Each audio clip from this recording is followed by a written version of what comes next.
E aí, galera, sejam muito bem-vindos ao Se Ligue, um programa para você que é jovem e vive aqui no sul da Bahia. Nessa primeira edição, nós vamos falar sobre arte nas escolas, Juventude e fotografia, o ensino da história afro-brasileira e senso crítico. Então, partiu?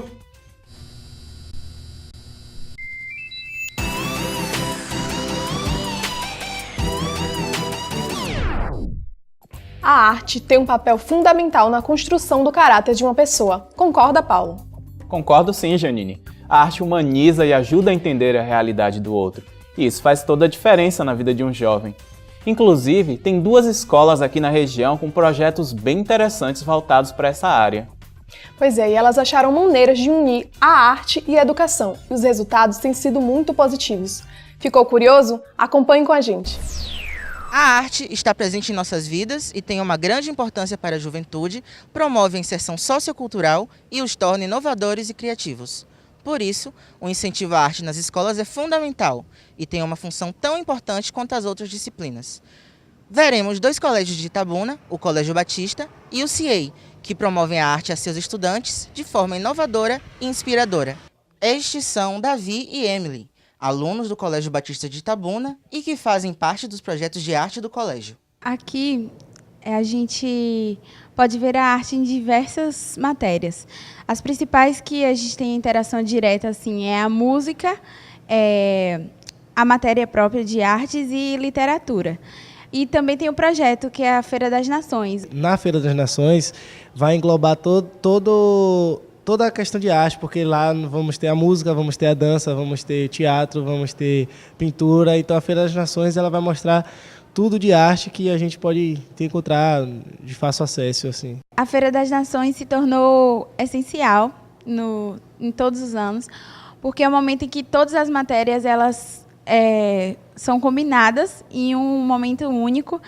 E lá, cada aluno pode apresentar exatamente o grau de conhecimento dele, o que ele sabe, cada sala pode apresentar de inúmeras maneiras, através de coreografia, cantos, poemas, várias coisas. Fomos ao CIEI, o Complexo Integrado de Educação de Itabuna, falar com Silvia Smith Lima, atriz regional e professora. Ela é uma das responsáveis pelos projetos de arte do colégio. Desde 2016, nós aderimos à modalidade de ensino integral e também a uma parceria com a Universidade Federal do Sul da Bahia, que inclusive tem em sua grade de cursos, oferta o curso de artes. A partir de então, nós criamos uma metodologia de aprendizagem diferenciada que a gente considera inovadora e chamamos de estações dos saberes.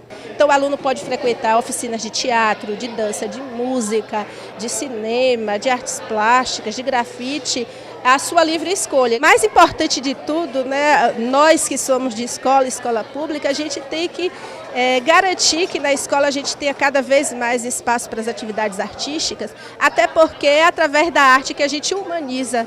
Através da arte a gente pode preparar não só o cidadão participativo, mas aquele ser humano mais humano, aquele ser humano capaz de lidar com a diferença, capaz de entender a si próprio, a sua própria diversidade, capaz de respeitar o outro, entender a diversidade em todas as formas que elas se apresentam na sociedade e poder conviver melhor. Precisamos de mais iniciativas como esta. Você aí que está assistindo ao nosso programa, certamente está vendo pelo celular, não é? Sabia que aproximadamente 67% da população mundial possui celulares? Isso mesmo, Paulo. E com o constante desenvolvimento tecnológico desses aparelhos, de algum modo com preços acessíveis, muitas pessoas também têm em mãos uma câmera fotográfica. Por isso, é importante ter responsabilidade não só com o que você fotografa, mas também com as fotos que você repassa. A juventude adora as câmeras. Eles tiram fotos, editam, compartilham e comentam. Muitas vezes a fotografia vira até brincadeira. É o que dizem os alunos do Colégio Estadual do Salobrinho. Produzidos em grandes linhas de montagem, os modelos mais avançados causam filas a cada lançamento. Como muita gente anda com a câmera no bolso, elas têm substituído até os autógrafos. A popularização dos smartphones e câmeras também trouxe problemas. Passamos cada vez mais tempos conectados, obcecados com nossos próprios retratos. O chinês Wu Weioning ganhou popularidade com suas selfies em locais perigosos. Morreu em 2017 em busca de um prêmio de $15 mil para um tratamento de sua mãe. Pensando nessas questões complicadas, a professora Ana Luísa discutiu a fotografia na juventude com seus alunos. Um assunto muito relacionado à vida deles e a gente não sabe como é que esses jovens hoje estão relacionados e estão se relacionando com a fotografia. Diversas polêmicas das fotografias, como os nudes, afetam a vida dos jovens. As meninas, às vezes, a gente alertar, porque estão em formação, 14, 15 anos, às vezes tira, né, aquela foto sensual e vou mandar para o meu namorado, confio nele, ele não vai divulgar. É como eu falei, mas depois que se separa, o namoradinho não é um namoradinho, não é amigo. Eu já ouvi falar assim de alguma amiga, ela ficou muito nervosa assim na hora, ficou retada que espalharam coisa dela. Ela pediu para a pessoa pagar, mas demorou muito tempo assim para pagar, depois que todo mundo viu. Para combater o vazamento de nudes na internet, o Instituto SaferNet realizou uma campanha instruindo as vítimas a buscar apoio de alguém de confiança, guardar evidências e denunciar. Outro exemplo é a publicação de imagens de menores na criminalidade. A pessoa tá ali, tomou um tiro, aí tem uns que nem socorre a pessoa, aí vai lá tirar foto dela ali. No entanto, se fosse aqui no Salobrinho, uma pessoa daqui, ou eu, você, quem fosse, um acidente de carro, né, um assassinato, a gente já estaria lá estampado. Mas por que a escola não falou de fotografia, a família também não vai falar? Então, é preciso os dois estabelecer essa parceria. Da aula dela, achei assim que foi uma experiência fotográfica muito legal, assim, aprender, vai que nós gostamos, assim, ter uma área no futuramente. Tem esse lado positivo e alguns deles também podem se encontrar, ser uma profissão a seguir, né, tirar na vida deles e também de saber como utilizar por um lado bom.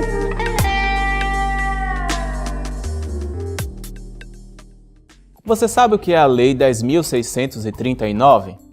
Essa lei determina que os livros didáticos incluam a história e a cultura afro-brasileira e africana. Pois é, Paulo, é muito importante reafirmar a contribuição de homens e mulheres negras na nossa sociedade, principalmente aqui, na Bahia.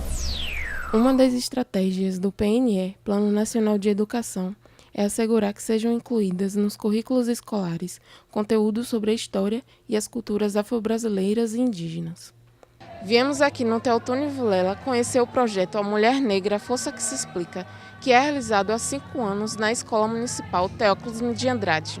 É um projeto que surgiu da área do conhecimento, língua portuguesa, artes e filosofia, onde a gente pretendeu trabalhar essa questão racial, mas trazendo um viés da mulher negra, porque quando a gente tomou conhecimento do dia 25 de julho, como o Dia da Mulher Negra Afro-Latino-Caribenha, a gente achou interessante trazer isso para a escola, mas não só trazer a data, mas como a partir dessa data a gente pode ressignificar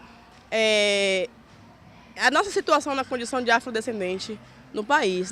A ideia é garantir a visibilidade ao pensamento de importantes intelectuais negros e valorizar toda a cultura que foi herdada do continente africano. É um desafio trabalhar esse projeto, mesmo com o respaldo da Lei 10.639, porque alguns estudantes ainda têm aversão à temática, eles mesmos têm um alto preconceito, vamos assim dizer, e alguns professores também relutam em aderir com facilidade a temática do projeto. Acha interessante, acha bonito, mas se contempla muito em contemplar e não em participar, e não em colaborar com essa temática de maneira efetiva na ação pedagógica. Eu, particularmente, começo no dia 25 de julho, que é o Dia da Mulher Negra Latino-Americana e Caribenha, e a gente traz essas reflexões sobre racismo, a presença da mulher negra na sociedade, feminicídio, genocídio da população negra, esses números sempre na matemática, estatísticas e essa reflexão. E também trago imagens das mulheres negras que atuam na escola, a porteira, por exemplo, a merendeira, a professora, os alunos, sempre trazendo essa reflexão. A Lei 10.639 de 2003 requer que os livros didáticos de história estejam a par das novas diretrizes de educação e ressignifiquem a imagem do negro no Brasil, visto que também somos participantes ativos na construção da história do país. Comparar com tempos anteriores, evoluiu bastante, mas de forma tímida.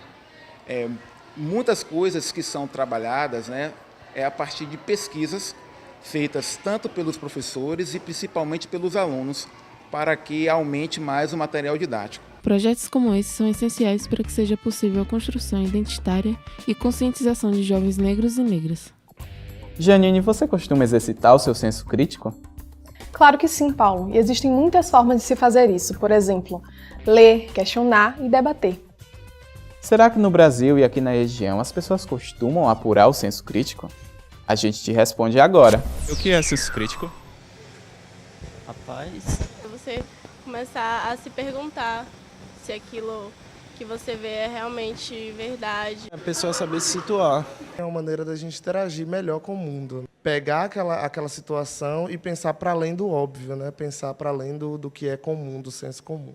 Senso crítico é o exercício da autonomia, da reflexão autônoma, do pensamento autônomo na vida da pessoa. Não é a realidade mascarada, nem a realidade que os outros mostram, mas a realidade como verdadeiramente ela é, vista pelo sujeito dessa forma. Segundo dados do PISA, Programa Internacional de Avaliação de Estudantes de 2016, o Brasil caiu no ranking mundial de educação em ciências, literatura e matemática, alcançando os piores índices mundiais de educação, ficando atrás de países como Trinidad e Tobago, Costa Rica, Catar, Colômbia e Indonésia.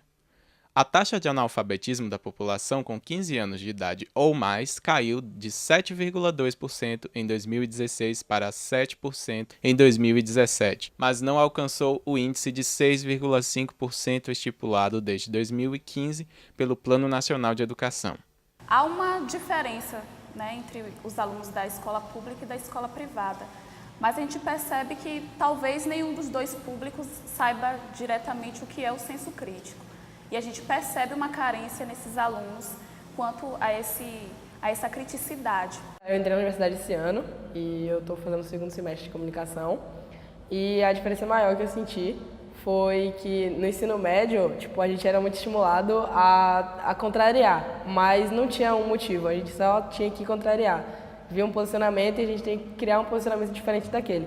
Na universidade eu vejo que é algo muito mais profundo, a gente tem que... os porquês aparecem muito mais. Tem muitos estudantes que ingressam na universidade e tem esse déficit de conseguir fazer leitura mesmo do mundo, né? Então, tem muita gente com dificuldade na interpretação de texto e tudo mais.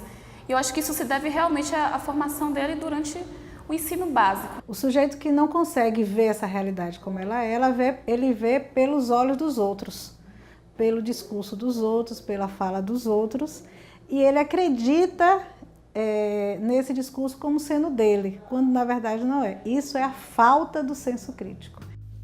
Apesar de a educação brasileira não colaborar como deveria para a formação de qualidade que é direito de cada um, ainda assim é possível desenvolver o senso crítico, pois para isso não precisa necessariamente da escola, apesar de a escola ser um dos guias. Então, galera, o programa acabou. Mas se liga que na semana que vem tem a próxima edição neste mesmo canal.